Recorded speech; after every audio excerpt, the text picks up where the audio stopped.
భగవంతుడు ఎందుకు బాధ పెడుతూ ఉంటాడు అంటే దానికి ప్రధానమైనటువంటి కారణము ఒక్కటి.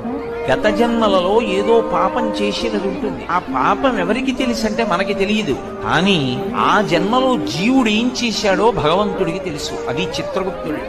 ఆయన వ్రాసి పెట్టుకుంటాడు. దాన్ని అనుభవంలోకి తీసుకొస్తాడు. చేసిన పాపం కష్టం రూపంలో పోవాలి. వీడు కూడా బాధపడ్డాడు అనుకోండి, ఆ బాధ రూపంలో చేసిన పాపం పోతుంది. ఎప్పుడో ఎవరినో అనరాని మాట ఏదో అన్నాడు, వాళ్ళు చాలా బాధపడ్డారు. 2 గంటలు వాళ్ళు బాధపడ్డారు కదా, ఆ బాధ పడినట్టే ఇప్పుడు కూడా నిన్ను ఎవరో ఒకళ్ళు ఏదో అనరాని మాట అంటారు, నువ్వు 2 గంటలు బాధ.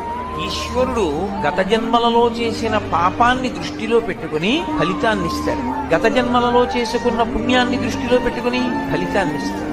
అలా ఇస్తాడా అండి? ఖచ్చితంగా ఇస్తాడు. శివాయ